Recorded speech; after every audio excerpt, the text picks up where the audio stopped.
ஜெர்மனியில் என்ன சொல்கிறாங்கன்னா பிளம்பருக்கு தான் வேலை போகாது, வேறு எல்லாருக்கும் போயிடும். பார்க்க போன பொருளுடைய விலை வந்து 320 கோடி ரூபா. ஆனால் நான் ரப்பர் செப்பல் தான் கொண்டு போனேன். இந்த டோரை தாண்டி போகும்போதே நீங்கள் அந்த பிஸ்னஸை பண்ணலாம். நான் வந்து நிச்சயமாக ஐஐடியில் படிச்சிருக்கிறேன். பண்ணக்கூடிய தொழிலுக்கு எந்த விதமான இன்வெஸ்ட்மெண்ட்டும் தேவை கிடையாது. ஒரு கல்யாணம்னா 1000 பொய் சொல்லலான்னு இருக்குது. இந்த பிஸ்னஸுக்காக ஒரே ஒரு பொய் சொல்லணும். நம்ம ஃபோனுக்கு இருக்கக்கூடிய கான்டாக்ட்ஸ் வச்சு நம்ம கோடீஸ்வரன் ஆகலாம். அந்த தொழில் பண்ணும்போது நீங்கள் என்ன ஜாதின்னு கேட்க மாட்டாங்க, ஒரு வயசு என்னன்னு கேட்க மாட்டாங்க, நீங்கள் குஜராத்தியான்னு கேட்க மாட்டாங்க. இந்த தொழில் மூலமாக நான் வாங்காத கார்கள் கிடையாது, நான் பார்க்காத நாடு கிடையாது, நான் நேர்மையாகவும் இருப்பேன், உண்மையாகவும் இருப்பேன்னு சொன்னீங்கன்னா எந்த விதமான இன்வெஸ்ட்மெண்ட்டும் இல்லாமல் உடனே இந்த பிஸ்னஸை பண்ணலாம். இது வரைக்கும் நமக்கு தெரியாத ஒரு ஜாதி, அது எங்கள் மத்தியில் வந்து நாங்கள் அக்கினம் அப்படின்னு சொல்லுவோம். ஆணினம் பெண்ணினம் இருக்குது. அக்கினம்னா தமிழில் வந்து ஆயுத எழுத்து, அதான் அக்கு. ஒரு எந்திரம் இன்னும் ஒரு 5 வருஷத்தில் நம்ம மத்தியில் வந்துடும். அந்த செயற்கை நுண்ணறிவு ஆர்டிஃபிஷியல் இன்டெலிஜென்ஸ் ஏற்கனவே வந்துட்டு, அது நம்முடைய ஒவ்வொருத்தருடைய வாழ்வையும் பயங்கரமாக பாதிக்க போகுது. அது சுனாமி மாதிரி. முதல்ல நமக்கு சுனாமி வரும்போது நமக்கு என்னென்னே தெரியாது, அதே மாதிரி அது வந்துட்டு இருக்குது. அது எல்லாருடைய வாழ்க்கையும் மாற்றும். இங்கே இருக்கக்கூடிய சின்ன சின்ன குழந்தைகள், 2 வயசு 3 வயசு குழந்தைகள்லாம் நம்மளே மாதிரி வளர மாட்டாங்க. அவங்க ஸ்கூலுக்கே போக மாட்டாங்க, அவங்க வீட்டிலே இருந்து கற்றுப்பாங்க. மனோதத்துவ நிபுணர் இருக்கார். இன்றைக்கி என்னுடைய மனைவி எங்களுக்குள்ள ஒரு பிரச்சனைன்னா அவள் ChatGPT தான் கேட்குறான். ஏன்னா ஒரு கணவன் மனைவிக்குள்ள பிரச்சனையை வந்து ஒரு நிபுணர்கிட்ட போகும்போது அவரை நாளைக்கு ஒரு இடத்துல பார்க்க வேண்டியிருக்கும். அவரை நாங்கள் பார்க்காத மாதிரி தான் போவோம். ஒரு பார்ட்டியில் பார்த்தா கூட இல்லையா. இது வந்து பர்சனலாக அது வந்து ஒரு கைடன்ஸ் கொடுக்குது. 50% பிரச்சனையை அதுவே தீர்த்து வச்சிடும். இன்னொருத்தர் வந்து எஜுகேஷனில் இருக்கிறாங்க. அவர் வந்து இந்த ஆஃப்டர் ஸ்கூல் எஜுகேஷன் அப்படின்னு தொடங்கலான்னு இருக்கிறாரு, பண்ணிகிட்டு இருக்கிறாரு. அது எல்லாமே நம்ம ஃபோன்லேயே வந்து போச்சுங்க. நாங்கள் வந்து 15 வருஷத்துக்கு முன்னாடி ஒரு சாஃப்ட்வேர் கம்பெனி அமைச்சோம். அந்த சாஃப்ட்வேர் கம்பெனியில் 30 பேர் வேலை செய்தாங்க. நாங்கள் இந்த இன்ஜினியரிங் சம்மந்தமான சாஃப்ட்வேர் தான் பண்ணிகிட்டு இருந்தோம். ஆனால் இன்றைக்கி 2 மாதத்தில் ஃப்ரீயாக வரக்கூடிய ChatGPT அந்த சாஃப்ட்வேரை எழுதி கொடுத்துரும். ஃப்ரீயாக வர்றதை வந்து நிச்சயமாக யாரும் காசு கொடுத்து வாங்க மாட்டாங்க. 1.5 வருஷத்துக்கு முன்னாடி நானும் என் மனைவியும், அவங்க வந்து ஒரு மேத்தமெட்டிஷியன், நாங்கள் வந்து ஒரு பிரபல பத்திரிகைக்கு, அது தவிர ஒரு ரொம்ப ஃபேமஸான ஒரு ஜுவல்லரி டிசைனருக்கு வந்து 2 சாஃப்ட்வேர் தயார் பண்ணோம். அது பங்களாதேஷில் உள்ள சாஃப்ட்வேர் இன்ஜினியர்ஸை யூஸ் பண்ணி, அப்புறம் ரஷ்யாவில் உள்ள சாஃப்ட்வேர் இன்ஜினியர்ஸை யூஸ் பண்ணி நாங்கள் அதை ப்ரொடியூஸ் பண்ணோம். ஆனால் இன்றைக்கி அது ஃப்ரீயாக அவைலபிளாக இருக்குது. அந்த நகை கடைக்காரர் இனிமேல் எங்களுக்கு அந்த கான்ட்ராக்டை கொடுக்க போகிறது. இந்த செயற்கை நுண்ணறிவு, இந்த ஆர்டிஃபிஷியல் இன்டெலிஜென்ஸ் நம்ம மத்தியில் வரப்போகுது. அதுதான் இந்த புதுசான ஒரு இனம். அது நம்முடைய வாழ்க்கையை முழுசாகவே மாற்றப்போகுது. உதாரணத்துக்கு நம்ம ஒரு லோன் எடுக்கணும்னா, இன்றைக்கி வந்து ஒரு கம்பெனி இருக்குது TTK ரோடில். அவங்க நம்மளுடைய ஆதார் கார்டு நம்பரை மட்டும் கொடுத்தா இது வரைக்கும் என்னென்ன கடன் நம்ம வாங்கியிருக்கிறோம், என்னென்ன ஆக்சிடெண்ட் ஆகிருக்கு, நமக்கு நம்முடைய வாழ்க்கை தரம் என்னென்னு ஒரு நிமிஷத்தில் எடுத்து கொடுத்துருக்கு. இங்கே 2 வழக்கறிஞர்கள் இருக்கிறார்கள். நான் வந்து இன்றைக்கி ஒரு தொழிலில் இருக்கிறேன். அந்த தொழிலில் வழக்கறிஞருக்கு நான் போகிறதே கிடையாது. ஏன்னா என்கிட்ட இருக்கக்கூடிய AI சாஃப்ட்வேருக்கு இந்த டாக்குமெண்ட் 7 டாக்குமெண்ட்டை கொடுத்தா ஒரு 2 நிமிஷத்துலேயே அது எனக்கு தீர்வு கொடுத்துருக்கு. என்னுடைய தொழில் என்னன்னு நான் இப்போ சொல்கிறேன். அதனால் இதற்கு நம்ம ப்ரிப்பேர்டாக இருக்கணும். நம்ம குழந்தைகள் இல்லை, நாமே ப்ரிப்பேர்டாக இருக்கணும். இப்போ ஒருத்தர் இருக்கார், ஒரு பைக் மெக்கானிக் ஒரு ஷாப் நடத்திட்டு இருக்கிறாரு. அவருக்கு பிரச்சனை இல்லை. ஏன்னா ஜெர்மனியில் என்ன சொல்கிறாங்கன்னா பிளம்பருக்கு தான் வேலை போகாது, வேறு எல்லாருக்கும் போயிடும். லாயருக்கு வேலை போயிடும், பிளம்பருக்கு வேலை போகாது. டாக்டருக்கு வேலை போயிடும், நர்ஸுக்கு போகாது. ஃபிசியோதெரபிஸ்ட்டுக்கு வேலை போகாது, சைக்கோ தெரபிஸ்ட்டுக்கு வேலை போயிடும். ஏன்னா எங்கெல்லாம் அறிவுபூர்வமாக அதிகமான வேலைகள் இருக்குதோ அதை இந்த AI நிச்சயமாக எடுக்கணும். ஸோ அதுக்காக நம்ம ப்ரிப்பேர்டாக இருக்கணும். இது ஒரு விஷயம். இன்னொன்று வந்து நான் என்ன தொழில் பண்ணிகிட்டு இருக்கிறேன்னு சொல்கிறேன். நான் வந்து நிச்சயமாக ஐஐடியில் படிச்சிருக்கிறேன். ஆனால் நான் வந்து ஒரு பண்ணக்கூடிய தொழிலுக்கு எந்த விதமான இன்வெஸ்ட்மெண்ட்டும் தேவை கிடையாது. சொல்லப்போனால் இந்த மீட்டிங் முடிஞ்ச உடனே இந்த டோரை தாண்டி போகும்போதே நீங்கள் அந்த பிஸ்னஸை பண்ணலாம். உங்களுக்கு என்ன ஜாதி, என்ன மதம், எதை வேணாலும் இருக்கலாம் நீங்கள். ஆனால் வெளியே போன உடனே நீங்கள் பண்ணலாம். இன்ஃபேக்ட் உங்களை அறியாமலே இந்த பிஸ்னஸ் நீங்கள் பண்ணிகிட்டு இருக்கிறீங்க. அந்த பிஸ்னஸ் தான் நான் 20 வருஷமாக பண்ணிகிட்ருக்கிறேன். அதுக்கு லட்சங்கள் தேவையில்லை, கோடிகள் தேவையில்லை, 10,000 ரூபா கூட தேவையில்லை. ஆனால் அதை நீங்கள் பண்ண முடியும். அதுக்கு தேவையானது உங்கள் ஃபோன்லேயே இருக்குது. அதுக்கு வேண்டிய முயற்சி நீங்கள் மட்டும்தான் எடுக்கணும். முடிவு, இப்போ மேடம் அந்த முடிவு எடுத்துட்டாங்கன்னா அவங்க பண்ண முடியும். இந்த மேடம் முடிவு பண்ணிட்டாங்கன்னா அடுத்த கடமையாக அதை பண்ண முடியும். அந்த தொழில் பண்ணும்போது நீங்கள் என்ன ஜாதின்னு கேட்க மாட்டாங்க, ஒரு வயசு என்னன்னு கேட்க மாட்டாங்க, நீங்கள் குஜராத்தியான்னு கேட்க மாட்டாங்க, மலையாளியான்னு கேட்க மாட்டாங்க. அந்த தொழில் நீங்கள் பண்ணலாம். அதுக்கு இன்வெஸ்ட்மெண்ட்டே தேவையில்லை. அதனால தான் though I have studied in IIT, though I ran a software company, I have chosen this. அந்த தொழில் என்ன பண்ணுறேன்னு சொல்லும்போது சிலருக்கு கொஞ்சம் விகல்பமாக இருக்கும். அதுக்கு மறுபேர் சொல்லுவாங்க. இப்போ கெஸ் பண்ணியிருப்பீங்க அது என்ன தொழில் அப்படின்னு. அந்த தொழில் நீங்கள் பண்ணக்கூடிய எந்த தொழிலாக இருந்தாலும் அதுக்கு ஒரு லிமிட் இருக்குது. நீங்கள் ஒரு பைக் டீல் பண்ணுறீங்க, BMW 1200, அந்த பைக்கை டீல் பண்ணும்போது 25 லட்ச ரூபா மதிப்பான பைக், அதுக்கு ஒரு லிமிட். ட்ரையம்ஃப் ஒரு 40 லட்ச ரூபா பைக், ஒரு லிமிட் இருக்குது. ஆனால் இந்த பொருளில் லிமிட்டே கிடையாது. ஒரு ஸ்கூல் ஆரம்பிக்கிறாருன்னா ஒரு 3000 ஸ்டூடெண்ட் வேணால் நடத்தலாம், அது ஒரு லிமிட். ஆனால் என்னுடைய தொழிலில் வந்து லிமிட்டே கிடையாது. நான் இந்த ஒயிட் ஃபீல்ட் பெங்களூருக்கு போனது வந்து இந்த தொழில் சம்மந்தமாக தான். நான் நான் போன வண்டி ரொம்ப சூடாக இருந்தது, ஏசிலாம் இருந்தால் கூட. அதனால் நான் அந்த ஷூவை கழட்டிட்டேன், ரப்பர் செப்பல் தான் போட்டிருந்தேன். நான் பார்க்க போன பொருளுடைய விலை வந்து 320 கோடி ரூபா. ஆனால் நான் ரப்பர் செப்பல் தான் போட்டு போனேன். அவங்க கேட்கவே இல்லை, நீங்கள் ஏன் ரப்பர் செப்பல் போட்டு வந்தீங்கன்னு சொல்லிட்டு. அது என்ன பில்டிங்னா 12 வருஷம் பாழடைந்த ஒரு பில்டிங்.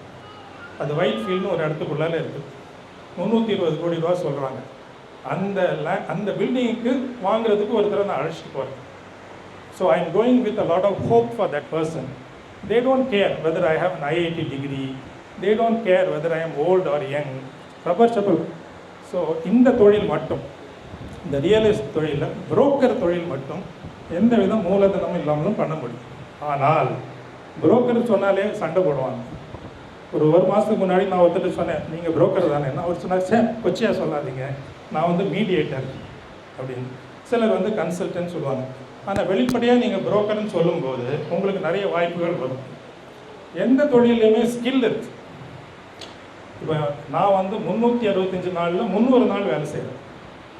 ஆனால் எனக்கு 5 அல்லது 6 தொழில் வாய்ப்புகள் தான் வரும் முடிக்கிறது மாதிரி. பல லட்சங்கள் வரலாம், பல கோடிகள் வரலாம். ஆனால் ஒரு வருஷத்தில் 5 அல்லது 6 வாய்ப்புகள் தான் நான் முடிக்க முடியுது. ஆனால் ஒரு நாளைக்கு 3 ஃபோனாவது வரும் வாய்ப்புகள் சொல்லி. 300 நாளில் 1000 வாய்ப்புகள் வரும். அதில் நான் என்ன பண்ணுவேன்னா, எனக்கு சம்மந்தம் இல்லாத வாய்ப்புகளை மற்றவங்கள்ட்ட கொடுத்துருவேன். ஒரு 100 வாய்ப்பை மட்டும் நான் சேஸ் பண்ணி போவேன். அதில் டாக்குமெண்ட்டு ஸ்டடி பண்ணுறது, அந்த லேண்டை போய் பார்க்குறது. ஒரு லேண்டு நம்ம பண்ணுறோம்னா, அதை விற்க போகிறோம்னா, அதை நம்ம வந்து ஒரு காதலி மாதிரி துரத்திட்டு போகணும். அதை பகலில் பார்க்கணும், நைட்டில் போய் பார்க்கணும், சண்டே பார்க்கணும். எல்லா விதத்துலேயும் நம்ம ஆங்கிள்லையும் பார்த்து அந்த ஓனரோட அதிகமாக நம்ம அந்த லேண்டை ஸ்டடி பண்ணணும். அதுக்கு நமக்கு செலவே ஆகாதே.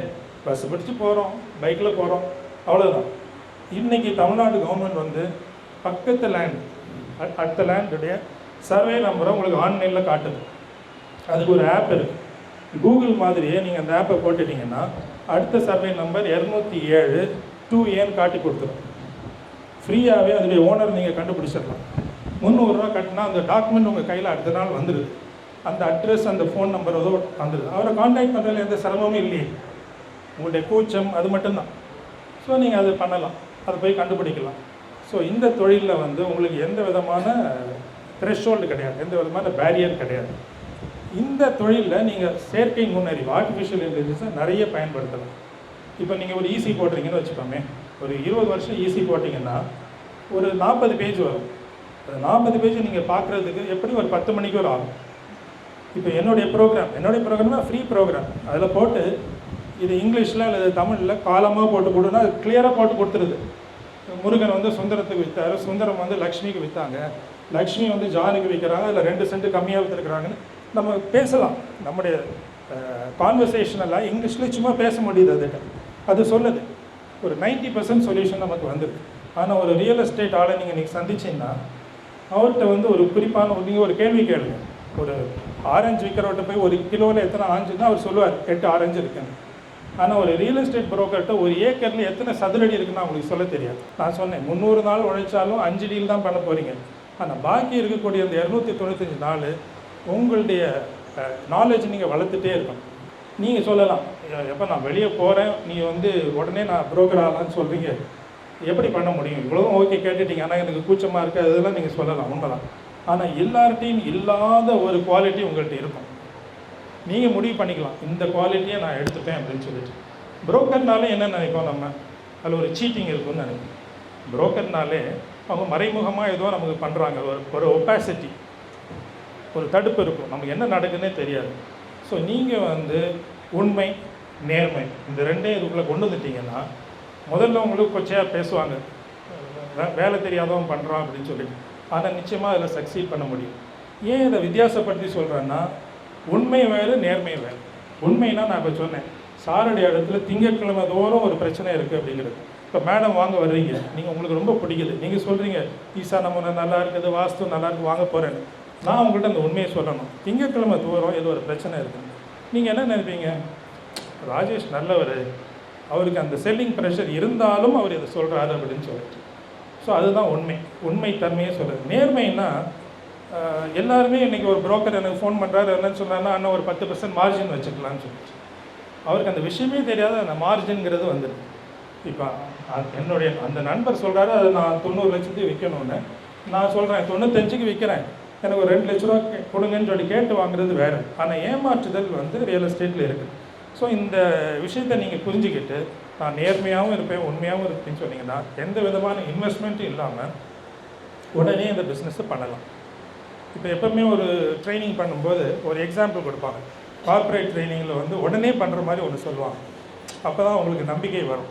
ஸோ நான் இப்போ சொல்கிறது வந்து, உங்கள் ஃபோனை நீங்கள் எடுத்துக்கலாம், அந்த ஃபோனில் A to J, அதாவது முதல் 10 எழுத்துக்கள் ABCDEFG அது வரைக்கும் உள்ள நபர்கள்கிட்ட நீங்கள் ஒரு செய்தி சொல்லணும். எல்லார் ஃபோன்லேயும் ஒரு 400 நம்பர் இருக்கும். அந்த ஒரு 80 நம்பர் நமக்கு ரொம்ப நெருங்கியவங்க இருப்பாங்க.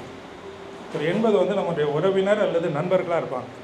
ஸோ இந்த A to Jயில் நமக்கு ரொம்ப நெருங்கிய நண்பர்கள் அல்லது நம்மளுடைய வெல் விஷஸ், அவங்கள்ட்ட நீங்கள் ஒரு செய்தி சொல்லணும். ஒரு கல்யாணம்னா 1000 பொய் சொல்லலான்னு இருக்குது, இந்த பிஸ்னஸுக்காக ஒரே ஒரு பொய் சொல்லணும். உங்களுக்கு தெரிஞ்ச இடம், உதாரணத்துக்கு நீங்கள் ஈஸியாக அக்கறையில் இருக்கிறீங்கன்னு வச்சுக்கோமே, நீங்கள் அந்த A to Jயில் உள்ள பீப்புள்கிட்ட சொல்லணும், எனக்கு ஒரு கிளைண்ட் இருக்கிறாங்க அக்கறையில் ஒரு 2 கிரவுண்டு தேடுறாங்கன்னு சொல்கிற அந்த பொய்யை நீங்கள் A to J அதில் உள்ள நபர்கள் எல்லாத்தையும் சொல்லுங்கள். ஒரு சான்ஸ், அதில் இருக்கக்கூடிய 30 பேரில் யாராவது ஒருத்தர் சொல்லுவாங்க ஒரு 2 கிரவுண்ட் இருக்குது அப்படின்னு. நீங்கள் போய் அதை பாருங்கள். ஜேக்கு அப்புறம் Z வரைக்கும் இருக்குது இல்லையா, அந்த 16 நம்பரில் அடுத்த நாள் நீங்கள் என்ன பண்ணுங்கள், ஃபோன் பண்ணி இந்த மாதிரி ஒரு இடம் எனக்கு வந்திருக்கு ஒரு நண்பர் மூலமாக, யாராவது இருந்தால் சொல்லுங்கன்னு சொல்லி. அவ்வளோதான். நம்ம ஃபோனுக்கு இருக்கக்கூடிய கான்டாக்ட்ஸ் வச்சு நம்ம கோடீஸ்வரன் ஆகலாம். அந்த கோடீஸ்வரன் ஆகிற அந்த ஃபீலிங் வந்து நமக்குள்ளாலே இருக்கணும். ஆனால் எல்லா நாளும் ஆக முடியாது, ஆனால் ஒரு நாள் ஆக முடியும். இந்த ஹார்வீக்கர்னு ஒருத்தர் ஒரு புக் எழுதியிருக்கிறார், மில்லியனர் மைண்ட் அப்படின்னு சொல்லி. அவர் அதில் என்ன குறிப்பாக சொல்லியிருக்காருன்னா, பெரிய பெரிய கோடீஸ்வரர்கள் வந்து திடீர்னு அவங்க ஏழை ஆனாலும் மறுபடியும் அவங்க கோடீஸ்வரர்களாக ஆயிடுறாங்க. ஸோ மனிதன் வந்து ஒரு ஏசியில் இருக்கக்கூடிய ஒரு தெர்மோஸ்டாட் மாதிரி.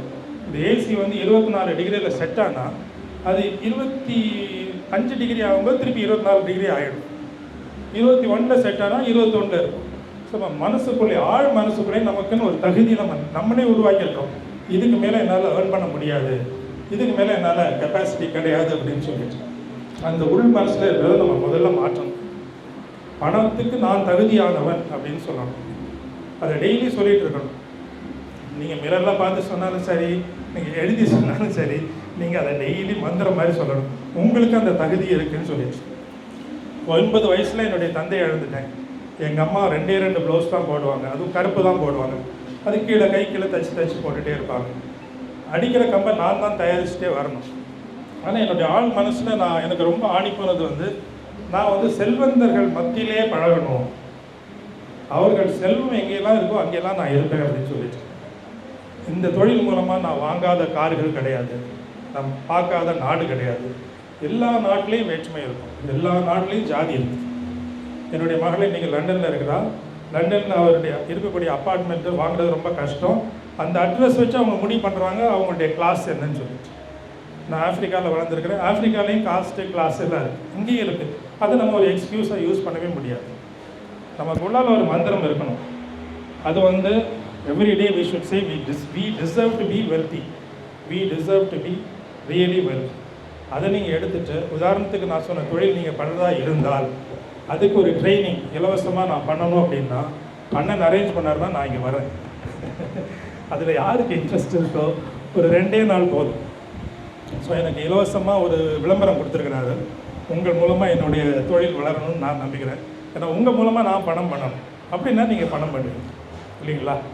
ரொம்ப நன்றிங்க, வணக்கம்.